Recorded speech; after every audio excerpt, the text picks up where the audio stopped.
Hi everyone. এগুলো পরে দেখাতে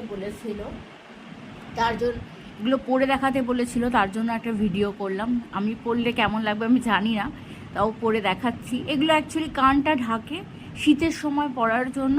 এখন যেহেতু পুজোর সিজন, এই সময়টা নিলে পরে আমি ছাড় দেব। এগুলো শীতের সময় দামটা বেড়ে যায়, তখন 250-300 হয়ে যায়। সেই জন্য এখন 150-তে আমি দিয়ে দিচ্ছি। এখন যদি কেউ পিক আপ করতে চাও খুব ভালো।